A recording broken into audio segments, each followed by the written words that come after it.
아유, 네, 네. 평상시에도 이렇게 박수를 열렬히 치시나요? 네, 참 대단합니다. 저는 저희 교회도 제자 훈련을 지금 22년째 하고 있습니다. 400명의 제자 훈련을 통한 수료생이 이제 있는데, 제자 훈련 수료 예배 때마다 저는 울어요. 그렇게 왜 우는지는 모르겠어요. 그냥 눈물이 나요. 갱년기라서 그런가? 저는 제 마음속에 저분들이 어떻게 저렇게 힘든 가운데서 제자 훈련을 하고 사역 훈련을 할까? 정말 존경스러워요. 네, 외교적인 말이 아닙니다. 네, 너무 존경스럽고, 나라면, 내가 만약에 평신도였다면 제자 훈련 했을까? 우리 윤 목사님 했을 것 같아요, 보니까. 근데 저는 안 했을 것 같아요. 그 힘든 길을 왜 가? 그래서 저도 좀 제자 훈련하는 분들의 마음을 좀 알기 위해서 제가 첫 안식년을 2007년도에 가졌는데, 캐나다의 PDTS라고 있어요. DTS가 이제 제자 훈련 프로그램, 여러분 아시죠? 예수전단에서 하는 훈련인데, 목회자들만을 위한 패스토럴 DTS가 있어서 제가 3개월 강의, 그리고 2개월 아울리치 해가지고 5개월 제자 훈련을 받았습니다. 죽는 줄 알았어요. 너무너무 힘들고, 그러니까 여러분들은 같이 살지는 않잖아요. 근데 우리 이제 5개월 동안 같이 살아야 되는 거예요. 이야, 목사들 별거 없더라고요, 보니까. 그리고 제 아내하고도 그동안은 새벽별 보고 나와가지고 밤에 들어가니까 싸울 일이 없었거든요. 우리는 금술이 좋은 줄 알았어요. 웬걸 24시간 같이 사니까요, 맨날 싸우더라고요. 그래서 제가 저의 민낯을 보고, 근데 그 가운데서 우리 부부를 치유해 주시고, 또 성도들이 훈련받는 그런 마음을 알게 되고 참 좋았습니다. 오늘 다시 한번 이분들을 축복하고, 이 사역 훈련을 통해서 정말 우리 일산교회 귀한 사역자가 되고 우리 윤상노 목사님의 동역자가 되기를 주님의 이름으로 축복합니다. 오늘 이 말씀은 사실은 제가 그때 이제 그 DTS 받는 그때로 좀 이렇게 돌아가면, 우리 팀에 그 고신교단에 아주 어른 한 분이 있었는데 60에 훈련을 받으러 오셨더라고요. 60살에. 제가 지금 60조는 보이나요? 네, 여러분들이 알아서 해석하시길 바랍니다. 그런데 그분하고 이제 교제하는 가운데서 목사님이 같은 본문을 6번 설교한 본문이 있다라는 거예요. 와, 대박. 여기는 어떤지 모르지만 우리 교회는 재탕해도 안 되더라고요. 2번 설교하는 것을 전문적으로 재탕 설교라고 그러는데, 재탕해도 안 되는데 6번을 설교했다. 이게 말이 되는 겁니까? 제가 물어봤죠. 아니, 목사님, 왜 6번이나 설교했어요? 그랬더니 답은 아주 간단했어요. 답은 중요하니까. 중요한 본문이기 때문에 6번 설교를 했다는. 그래서 제가 바로 이제 질문에 들어갔죠. 그 본문이 어디입니까? 라고 했더니, 네, 눈치 빠른 분은 아실 거예요. 어디예요? 이 본문이라는 거예요. 근데 놀라운 것은, 제가 우리 신일교회 부임하기 전에 하나님께서 주신 본문 중에 하나가 이거였어요. 이 본문이 바울이 그 밀레도에서 에베소 교회 장로님들을 초대하면서 그분들에게 이제 사역에 관한 부탁도 하고, 또 자기가 어떻게 사역했는지에 대한 사역의 자세도 말씀하면서 마지막에 이제 헤어지거든요. 사도 바울은 예루살렘으로 돌아가야 되는데, 죄송합니다. 그 가운데서 그 에베소 교회 장로님들이 바울의 그 바짓가랑이를 잡았다는 얘기는 없지만, 헤어지면서 막 울면서, 가지 마세요. 우리하고 같이 사역해요. 우리를 위해서 목회를 해주세요. 그리고서 이제 이별했단 말이에요. 근데 그 하나님께서 이 말씀을 저에게 주셨어요. 사실은 이 목사, 네가 신일교회 가서 목회를 하고 이제 은퇴할 때가 있을 텐데 그때 장로님들이 너를 붙잡고 목사님 가지 마세요, 목사님 우리하고 조금 더 목회해요, 그렇게 목회를 했으면 좋겠다고 주신 말씀이 본문이었거든요. 그래서 이 말씀은 이제 고별 설교예요. 어떻게 보면 사도행전에 설교가 나오는데 사도행전에 나오는 설교는 대부분 불신자들을 위한 전도 설교입니다. 베드로가 설교하고 바울이 설교하는데 사도행전에 나오는 설교 중에서 유일하게 신자들에게 하신 설교가 본문이에요. 고별 설교죠. 근데 그 말씀 중에 오늘 본문에 보니까 바울이 17절에 밀레도에서 사람을 에베소로 보내어 교회 장로들을 청했어요. 그 왜 에베소에 가지를 않았냐면 16절에 나오는데 바울이 아시아에서 지체하지 않기 위하여 에베소를 지나 배 타고 가기로 작정하였으니 이는 될 수 있는 대로 오순절 안에 예루살렘에 이르려고 급히 감이라 그랬어요. 지금 예루살렘 교회에 흉년이 들어가지고 마게도냐의 형제 교회들이 부조를 했잖아요. 그게 이제 구제 헌금이잖아요. 연보라고 그래요. 연보. 그 연보를 주어서 그것을 전달해야 되는데 급히 가야만 했어요. 그래서 에베소를 들리지 못하고 밀레도에서 에베소 교회 장로들을 부른 거예요. 근데 그 에베소 교회는 바울에게 있어서는 아주 특별한 교회였습니다. 왜냐하면 3년 동안 정말 눈물을 흘려서 헌신을 다해서 목회한 그런 곳이잖아요. 여러분들 잘 아실 거예요. 거기 이제 두란노 소원도 있었고 3년 동안 바울이 제일 오래 머문 교회였고 그리고 3년 동안 목회를 한 거예요. 그래서 장로들을 세우고 얼마나 아름다운 열매들입니까? 우리 장로님들이 참 귀한 분들이거든요. 그 장로님들을 불러서 지금 설교할 때 제일 먼저 말한 게 뭐냐면 우리 장로님들 사역자들이죠. 사역자들.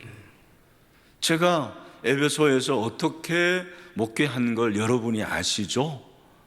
그 어떻게 목회했냐? 사역의 자세가 오늘 본문에 나오는데 18절 오매 그들에게 말하되 아시아에 들어온 첫날부터 지금까지 내가 항상 여러분 가운데서 어떻게 행하였는지를 여러분도 아는 바니 우리 19절 말씀을 다 같이 한번 읽어봤으면 좋겠어요. 우리 19절 말씀 여기 나올까요? 네, 19절 말씀입니다. 시작.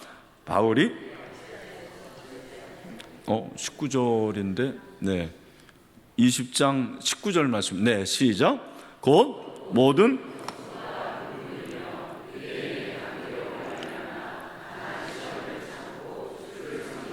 아멘. 여기 이제 사역의 자세가 세 가지가 나와요. 여러분 이제 다 머리가 좋고 똑똑하기 때문에 잘 기억할 거라고 생각하고 설교 제목이기도 한데 첫 번째는 뭐예요? 모든 겸손. 두 번째는 모든 눈물. 세 번째는 모든 인내. 따라합시다. 모든 겸손, 모든 눈물, 모든 인내.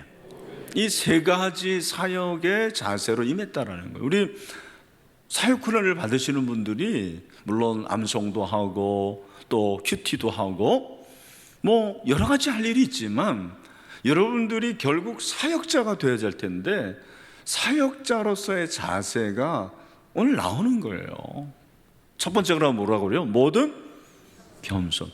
왜 모든 겸손일까요? 모든 회도 아니고 모든이라는 것은 철저한 그런 말입니다. 사도 바울은 철저하게 겸손하게 살겠다라는 거예요. 사람이 어떤 사람에게는 겸손할 수 있으나 어떤 사람에게는 교만해요. 여러분 신자가 어떤 장소에서는 겸손할 수 있으나 어떤 장소에서는 교만합니다. 제가 발견한 한 가지는 모든 인간은 교만하다라는 거예요. 우리 이제 제가 만나본 윤 목사님은 예배인 것 같습니다. 진짜 겸손하신 분이잖아요. 여러분들도 인정하시죠? 네, 이렇게 답이 크게 나올 줄은 몰랐는데 진짜인 것 같습니다. 근데 저는 어떤 것 같습니까? 저는 겸손한 것 같아요? 교만한 것 같아요? 여러분이 어떻게 아세요? 제가 생각하는 저는 교만하더라고요. 참 겸손하기가 너무너무 어려워요. 겸손이 어렵습니다. 왜 겸손해야 될까요? 예수님이 겸손하셨기 때문에. 나는 마음이 오냐고 겸손하다. 그런데 앤드류 머레이라는 사람은 우리가 신자가 겸손해야 될 이유를 세 가지 얘기합니다. 첫 번째, 우리는 피조물이기 때문이다. 두 번째는 죄인이기 때문이다. 세 번째는 바로 신자이기 때문에, 하나님의 자녀이기 때문에 겸손해야 된다라는 거예요. 그러니까 믿지 않는 사람들은 교만해도 뭐라고 말할 게 없어요. 왜? 그들은 신자가 아니에요. 우리는 신자입니다. 믿는 자들입니다. 여러분 주변에, 여러분 이제 월요일 직장에 가면 동료들을 만나고 또 상사들을 만날 텐데, 여러분의 눈에 교만하게 보이는 분들이 있어요, 없어요? 있죠. 왜 있을까요? 그분들은 그럴 수밖에 없는 거예요. 그분들의 사전에는 겸손이라는 게 없어요. 성경은 겸손하라는 거예요. 모든 겸손. 우리 주님이 겸손하셨죠? 우리 주님이 얼마나 겸손하셨는지 여러분 잘 아실 것입니다. 그래서 빌립보서 여기 2장 나올 텐데 한번 제가 읽어드릴게요. 2장 6절 7절. 그는 근본 하나님의 본체시나 하나님과 동등됨을 취할 것으로 여기지 아니하시고 오히려 자기를 비워 종의 형체를 가시자 사람들과 같이 되셨다. 사람이 개미가 되는 것보다 더 엄청난 것은 하나님이신 그분이 사람이 된 거거든요. 죄인은 아니지만 이 세상에 오셔서 사람들 같이 된 게 아니고 사람이 되셨어요. 100% 인성을 가지신 분이 예수님 아닙니까? 이것처럼 겸손이 어디 있습니까? 그런데 그분은 거기서 끝나지 않고 내가 지어야 할 모든 죄를 지시고 십자가를 지시고 십자가에서 죽으셨어요. 가장 낮은 겸손 비하를 말하는 거죠. 우리가 제자훈련 사역훈련을 예수 닮아가는 건데 성경 암송 잘하고 큐티 잘하고 답을 잘하는 그런 것도 중요하지만 내가 과연 겸손한가? 주님처럼 나를 낮추고 정말 주님을 닮은 모습이 있는가? 이런 것들이 질문이 돼야 되는 거예요. 여러분, 겸손은 우리가 이제 오해하기 쉬운 것 중에 하나가 뭐냐면 겸손을 나를 낮추는 것만 겸손으로 생각하는데 그건 좀 쉽더라고요. 제 경험에 의하면. 정말 어려운 게 뭔지 아십니까? 상대방을 높이는 게 어려운 거예요. 상대방을 높이는 게 겸손해요. 내가 나를 낮추고 내가 낮아지는 것도 겸손이지만 상대방을 높이는 게 그게 겸손이죠. 그러니까 상대방이 잘 되면 여러분 배가 아프시죠? 사촌이 땅을 사면 배가 아픕니다. 그게 어쩌면 인지상정인지 몰라요. 그런데 겸손은 뭔지 아십니까? 저는 우리 교인들에게 그렇게 말합니다. 사촌이 땅을 사면 밥을 사라. 그렇게 얘기합니다. 남이 잘 되는 거, 잘 되는 거, 내가 축복하고 여러분 그를 높여주고 칭찬하는 거, 그게 겸손이라는 거예요. 여러분 그게 진정한 주님의 모습이라고 생각을 합니다. 우리 주님이 우리 잘 되는 거 얼마나 좋아하십니까? 우리 목사님이 그러는데 이제 요 앞에 학원가가 이제 전국에서 3대 교육 그렇게 학원가라고 얘기를 들었습니다. 여기 여러분들이 이제 구역장이 됐단 말이에요. 구역장이 됐는데 여러분 기도도 하고 그리고 열심히 전도도 하는데 같은 해에 여러분의 아들하고 어떤 구역원의 아들하고 고3이 같이 됐네? 근데 그 구역원은 여러분이 보실 때는 완전히 진짜 별로인 신앙이에요. 기도도 안 하고 뭐 예배도 그렇게 열심히 드리지 않은 것 같고, 그런데 똑같이 시험을 봤어요. 똑같이 시험을 봤는데 여러분 구역장의 아들은 어느 대학을 갔냐면 서울 상대를 간 거예요. 잘 간 건가요? 서울 상대는 서울에서 상당히 떨어진 대학을 말하는 겁니다. 근데 그 구역원의 아들은 진짜 서울 법대를 간 거예요. 신림동에 있는 우리 교회 가까이 있습니다. 그럼 여러분들이 어떤 마음입니까? 정말 축하해. 김 집사님의 아들 법대 가서 훌륭한 변호사 되고 훌륭한 판사 되기를 내가 기도할게 라고 여러분 하실 거죠.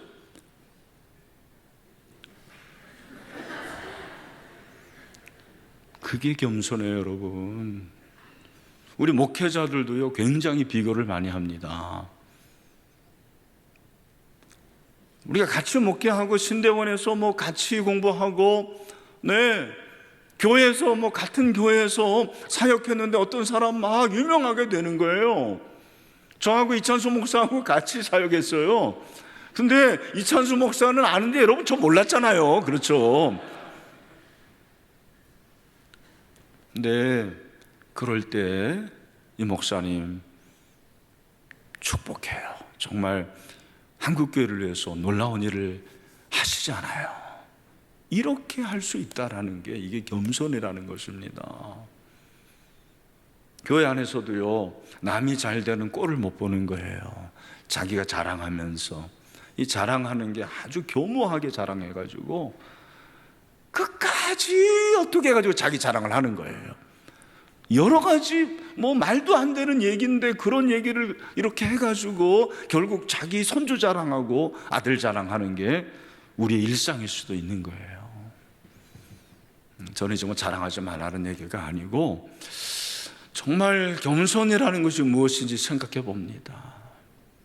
겸손은 나를 낮추고 그를 높이는 것뿐만 아니라 결국은 예수님을 드러내는 게 겸손입니다.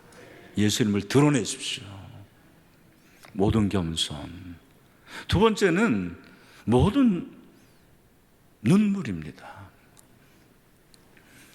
여러분, 눈물이라는 것은 굉장히 중요한 의미를 담고 있습니다. 눈물이 뭐예요? 눈물은 눈에서 나오는 물입니다. 그죠? 화학으로 말하면 NaCl 플러스 H2예요. 그러나 제가 목회를 해보니까 눈물은 사랑이에요. 내가 누군가를 사랑한다? 기도할 때 눈물이 나와요. 여러분이 윤 목사님을 사랑하잖아요. 사랑하는 게 다른 게 아니에요. 무슨 뭐 명절에 뭐 좋은 거 주고, 그런 게 물론 사랑일 수 있겠지만 진정한 사랑은 여러분이 목회할 때, 이제 기도하실 때 여러분의 기도에 윤 목사님을 위한 기도가 반드시 있어야 돼요. 그리고 윤 목사님을 위해서 기도할 때 눈물이 나야 돼요. 그게 사랑이에요. 아니, 우리 자매들 여기 있잖아요. 우리 아내들 남편을 위해서 기도할 때 눈물이 나시죠? 제가 잘못 물어본 건가요? 근데 아들을 위해서 기도할 때는 눈물이 펑펑 쏟아지지 않습니까? 사랑이에요, 사랑. 남편을 사랑하지 않는다는 얘기가 아니고 내가 누군가를 사랑하면 눈물이 나오는 거예요.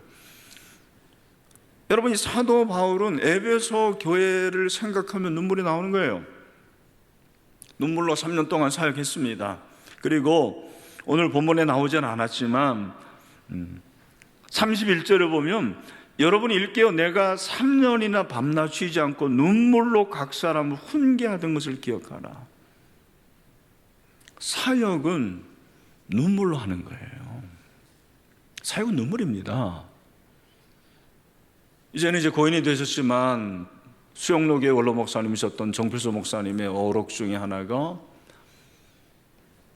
목사들이 이 강단을 눈물로 적셔야 된다라는 거예요. 강단을 눈물로 적시라. 눈물로 인해 가지고 강단이 떠야 된다라는 거예요. 나도 한번 해봤어요. 이야, 뜨기는커녕 흔적도 안 남더라고요.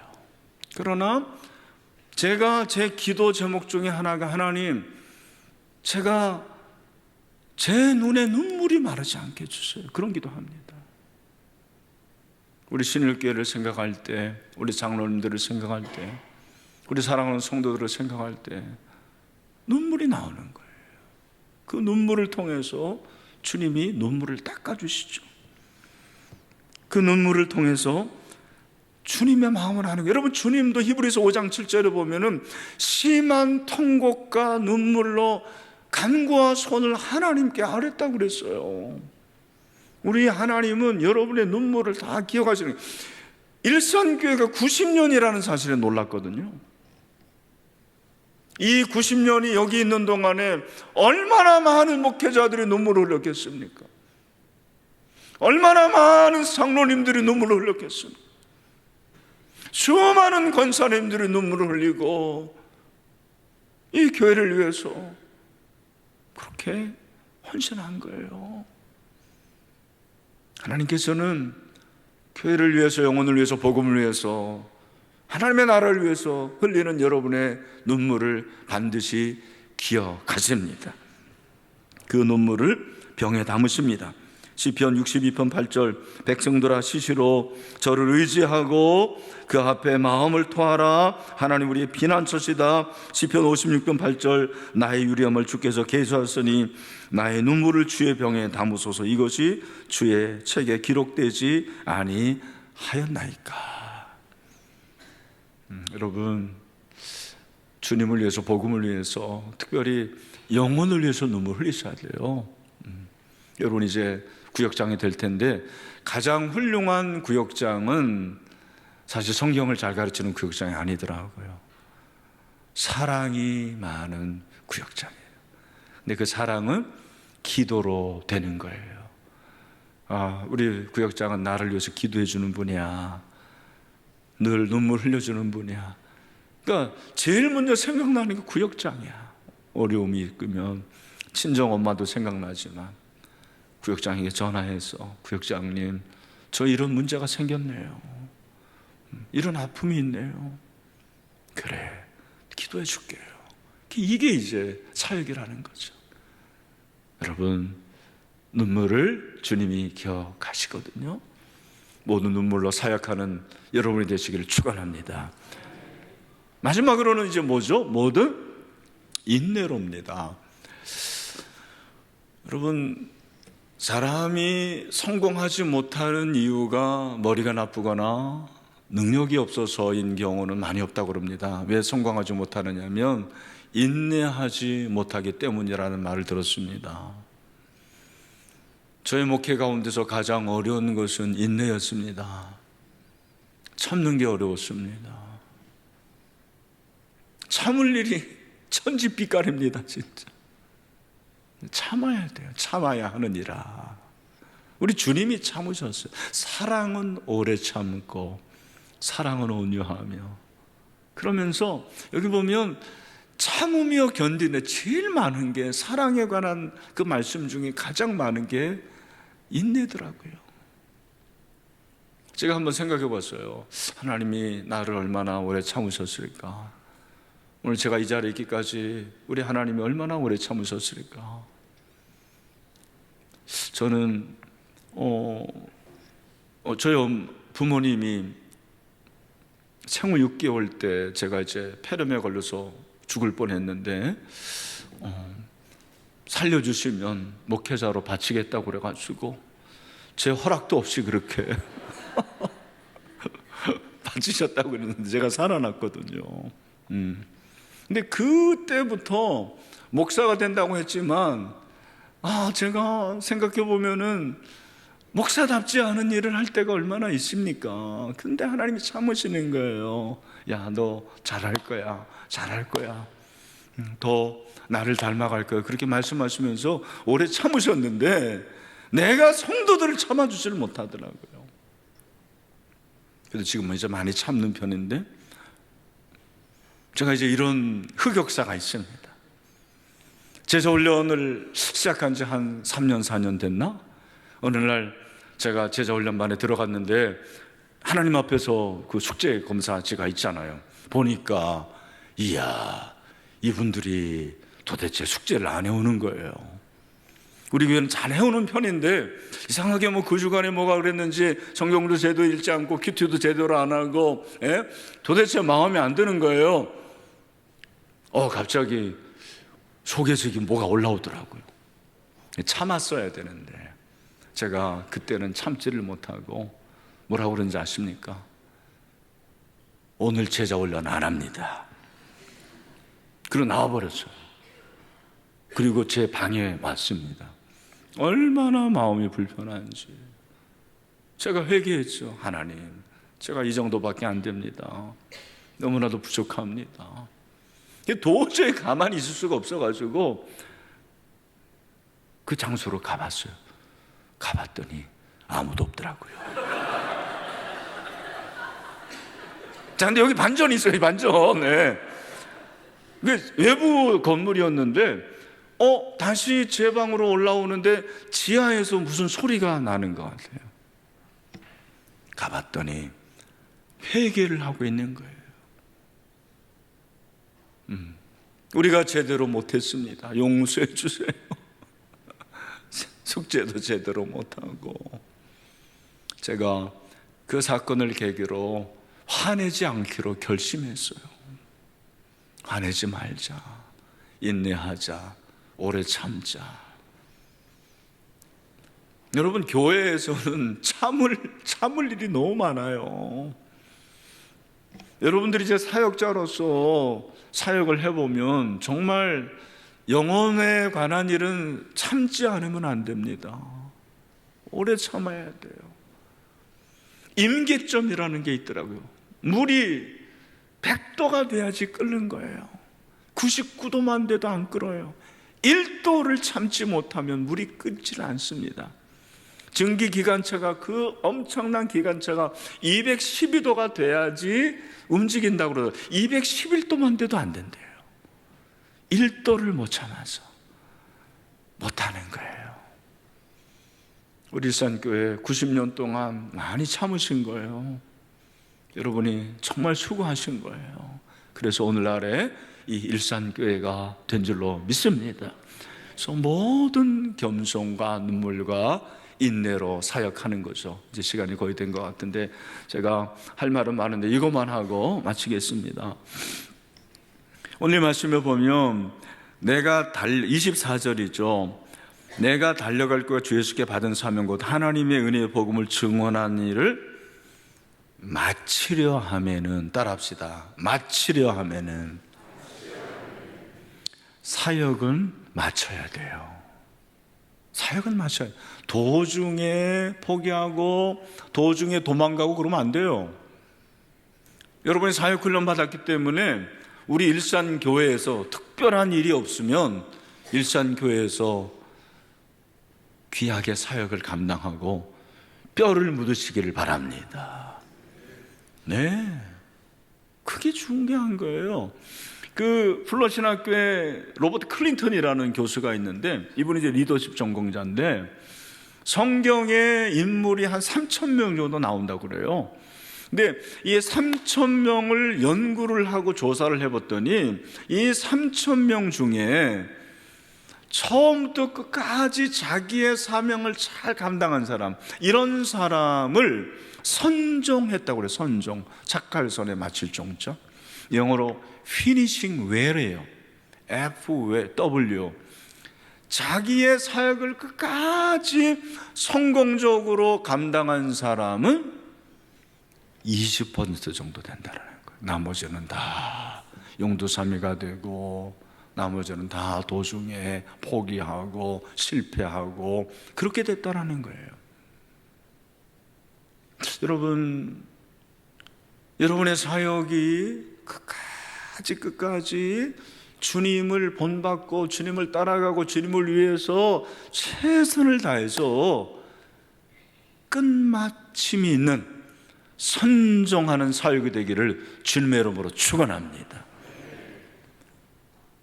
여러분이 그러면은요, 교회가 사는 거예요. 오늘 자기 피로 사신 교회. 하나님이 어떻게 자기 피로 삽니까?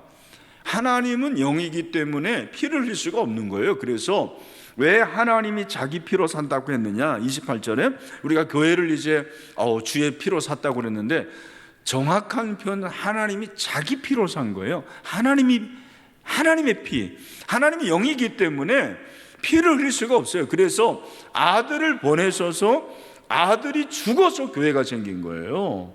그러니까 예수님의 십자가의 보혈은 구원론적으로도 의미가 있지만 교회론적으로도 의미가 있는 거예요. 모든 교회는 예수님의 피로 사신 교회입니다. 그래서 모든 교회는 값어치가 똑같아요. 그 교회가 건강한 교회라면, 저는 일산교회는 신일교회보다 자산이 많을까? 잘 모르겠는데, 그러나 객관적으로 보면 금천구의 땅값보다는 여기가 비싸지 않나요? 비싸죠? 그러나 모든 교회는 예수님이 피로 사셨기 때문에 얼마짜리인지 아십니까? 따라합시다. 예수님짜리. 얼마짜리라고요? 예수님짜리예요. 여러분, 개척교회를 우습게 보지 마십시오. 지하에 있는 그 교회, 예수님짜리 교회예요. 저는 개척교회를 한 번도 우습게 본 적이 없어요. 그 교회를 위해서 기도해주고 축복해주고. 정말 어렵잖아요. 얼마나 귀한 분들입니까? 예수님짜리 교회라는 거예요. 우리 사랑하는 사역훈련 장들, 정말 주님이 자기 피로 사신 교회를 위해서 모든 겸손과 눈물과 인내로 섬기시고 끝까지 길을 마치게 되기를 주님의 이름으로 축원합니다. 우리 윤 목사님, 너무 귀한 분을 하나님께서 이 교회로 부르셨는데, 참 놀라운 소식을 듣고 코로나19 이전이 다 회복됐다라는 것 때문에 너무 귀하다라는 생각이 들어요. 아무쪼록 우리 일산교회가 주님이 피로 사신 복된 값진 교회인데, 교회로서의 사명을 넉넉히 감당하여 하나님께 쓰임받고 칭찬받게 되기를 주님의 이름으로 축원합니다.